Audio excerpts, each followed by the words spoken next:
Broadcasting live from the Newsmax studio in New York City, here is Steve Malzberg.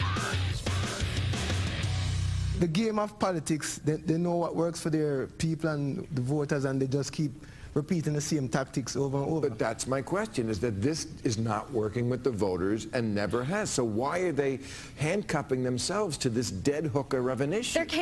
All right, that's disgusting, and it's Bill Maher. And by the way, may I point out that he is minority owner of the New York Mets, and nobody says boo about him having ownership in a league, in a team, but that's beside the point. The reason that we need to get to the bottom in Benghazi, besides holding those responsible accountable, besides holding those responsible for a cover-up accountable, is the families. And joining us to talk about that is Congressman James Lankford, Republican from the great state of Oklahoma, member of the House Oversight and Government Reform Committee. Hello, Congressman. Hey, how are you? Good, good. All right. You know, I think we can't lose sight, and you haven't, that the most important thing we could do here is get answers for the families, the members of the families, the family members of those who perished. Yeah, you're really dealing with two sets of families here. Obviously, the family members of those that were killed that day, and also the families that still have loved ones scattered all over the earth right now serving in the diplomatic service. I have individuals that catch me consistently and say, I have a loved one that's serving somewhere across the world in our diplomatic corps. Can you tell me they're in a secure environment and that we have contingency plans? And right now we can't, and that needs to be fixed. All right. This select committee, talk a little bit about, do you expect to be on it, sir?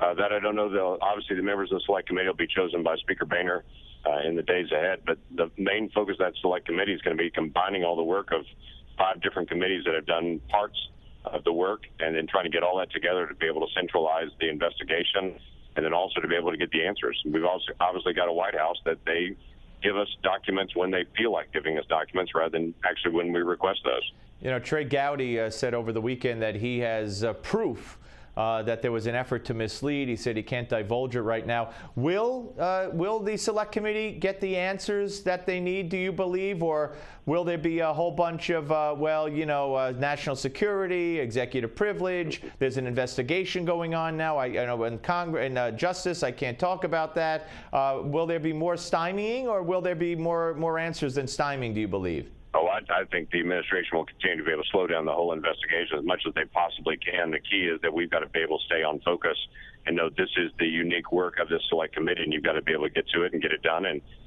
you don't investigate for 6 months and then stop and then come back again. You stay on it until you get it done. This whole thing could have been cleared up a year ago if the administration would have just turned over documents then.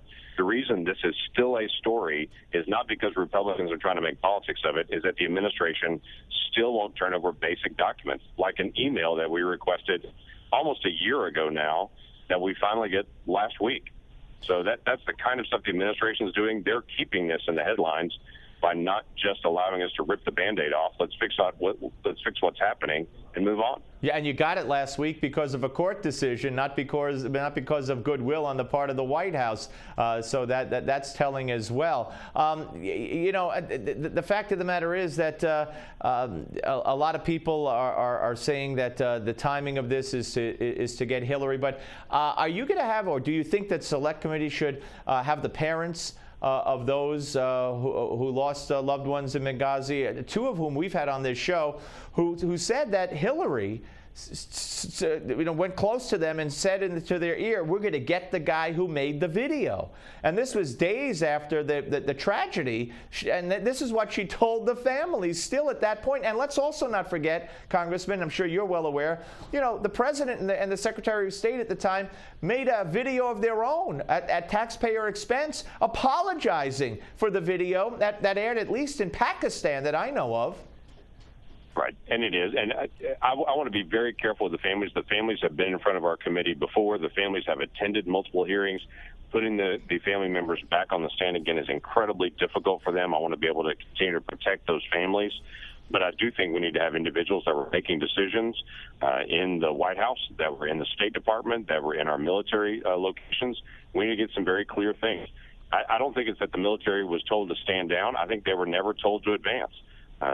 By default, our United States military, they run to the sound of the guns, They were ready to go, and no one ever told them to go. Who was it that was supposed to give the order that night, that had the authority to do it, that didn't actually do it, so that our military is sitting around waiting? Who actually put people in a facility like Benghazi that did not meet the minimum security standards set after our embassy was attacked in Kenya and Tanzania in 1998?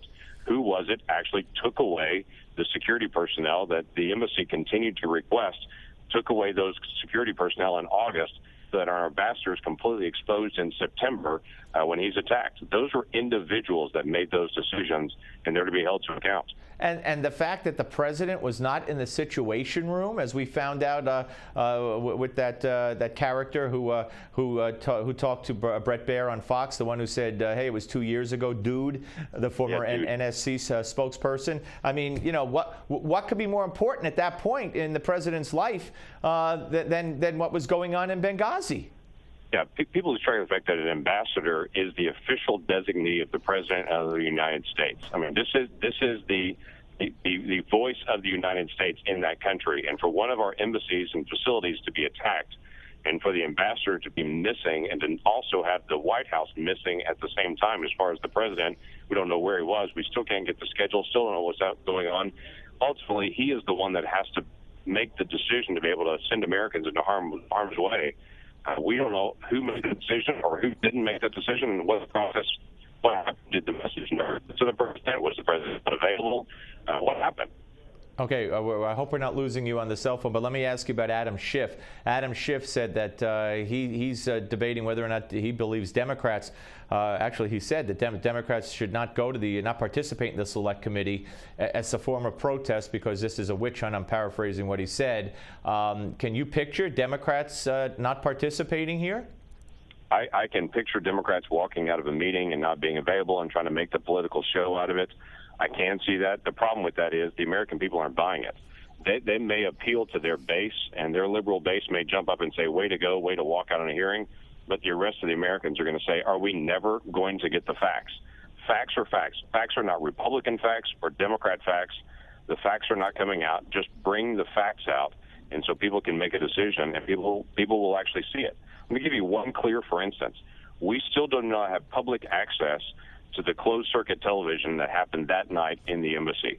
I've seen that video in a classified setting. There's nothing about it that should be classified.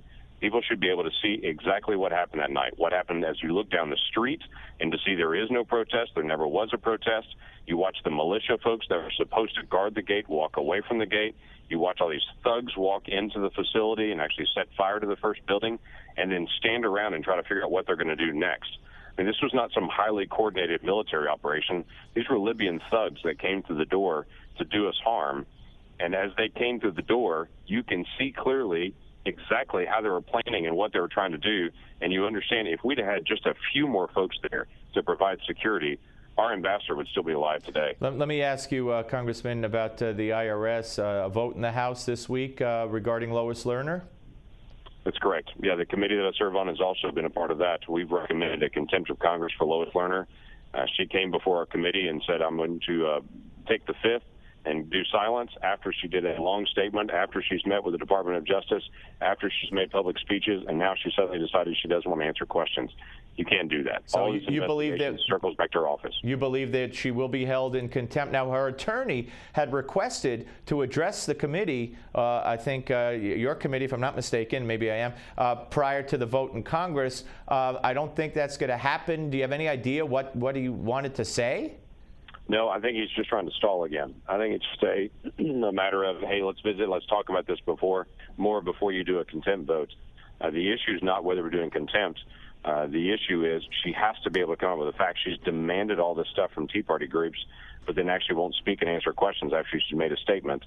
And as odd as it is, that they're now floating the idea of, will we get immunity? Well, the immunity question is one of those things that we'd be glad to be able to talk to her about, but we're going to ask her, why do you need immunity? You came in front of our committee and said, I broke no laws, I've done nothing wrong, but now you want immunity. So either you perjured yourself on the stand when you said you've done nothing wrong and broke no laws, or you don't need immunity, but it can't be both. Right, and if she had shut up and just taken the fifth, she wouldn't run that risk of having perjured herself and asking for immunity, right. Correct? Right, that's correct. Yeah. All right, Congressman, thank you very much, and I love your passion, and I think I just wish everyone had that passion on these two issues, and I'm sure that we will get to the bottom of this with people like you. Thank you, sir. Well, thank you. That's Congressman James Lankford, ladies and gentlemen, Republican from the great state of Oklahoma. I won't break into song. I did see that play when I was a kid. My parents took me to see, no, was it Oklahoma? Yes, Oklahoma.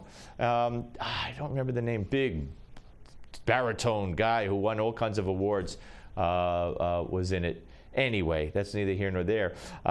Interesting, very interesting, and it's going to be very interesting to see if the Democrats do put on a show.